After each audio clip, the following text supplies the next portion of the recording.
מרת רבקה תילים גדלה בשכונת בורו פארק שבברוקלין.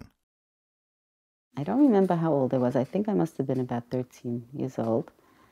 And I caught a very bad bronchitis. We went first to one doctor and then to another doctor. I can't remember what they were so worried about unless it wasn't clearing up, and one antibiotic and another one. In the meantime, from all the coughing, I was always hoarse. First I got very hoarse and very, and then I stopped speaking. I can't remember exactly how long it took or what caused it. You know, today sometimes I think to myself, you know, maybe there was something psychological. I don't know. You know, today they have all kinds of, maybe my parents frightened me. I don't know. Went to big doctors. Couldn't find anything wrong with her throat or her suicide. She couldn't talk anymore. She didn't talk. Took her to the biggest specialists. They couldn't find anything wrong. I ging zum Reben. Der habe ich gesagt, geht da raus. Lass mich mit ihr allein. The Rebbe remained with her, and we left the room. I was shockingly told that everybody's going out, and I am going to have Yechidus with the Rebbe. And I was utterly stunned. I did not know that before. And I was really, really shocked, and it was overwhelming to me. I remember like being in awe of him. But as soon as everybody left, I remember feeling a completely comfortable, calm, as if I was there with my own Zayda. That's how I felt with him. And he spoke to me like, you know, as if same age level. And he just started, I remember asking me questions. I started out whispering probably.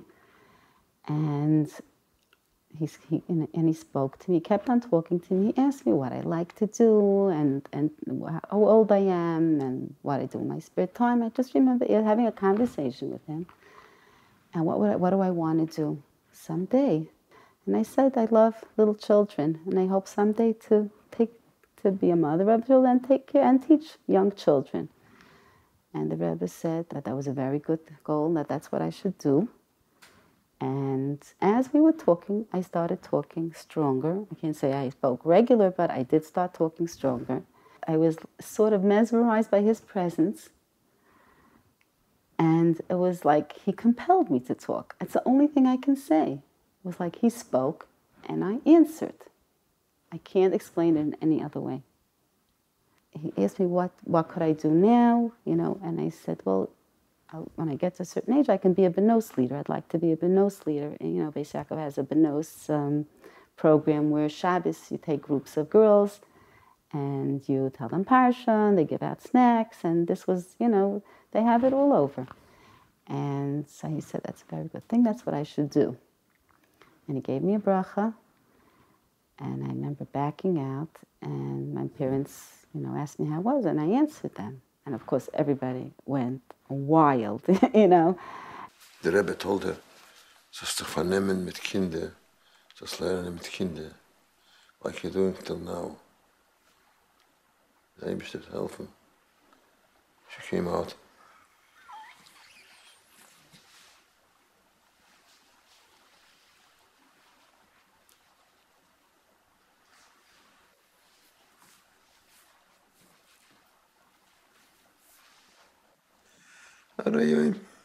I don't know. Nobody knows what happened. Why she couldn't talk or what.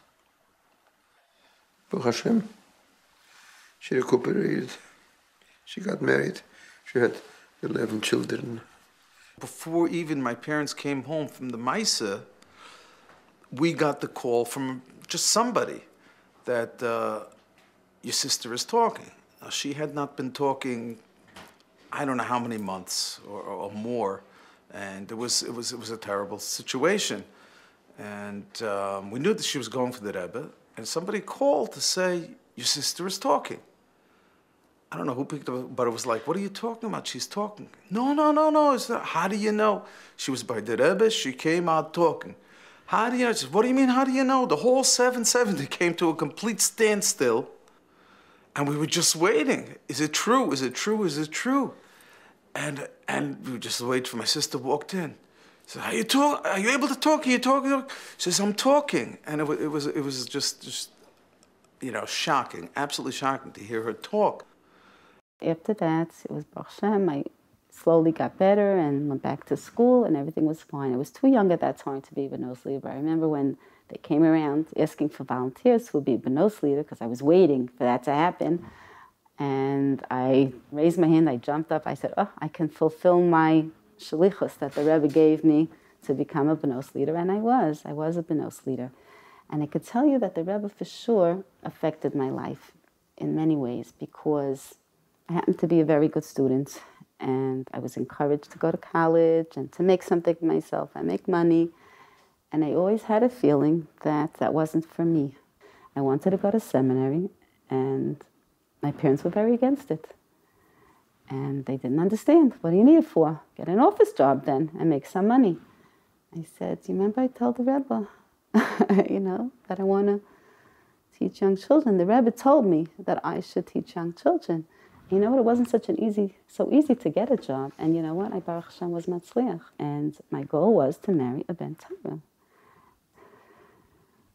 Should I tell you, I always feel that because I had the Rebbe's bracha in front of me, and the Rebbe's vision, he somehow looked into me, and he saw who I was, and he saw what I needed and what I really wanted.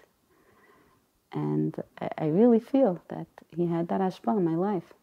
He gave me that strength to do it. So to me, that's the nace of that story, more than that a chas shalom, a mute girl became, you know, a speaking girl. To me, that is the real bracha of that story.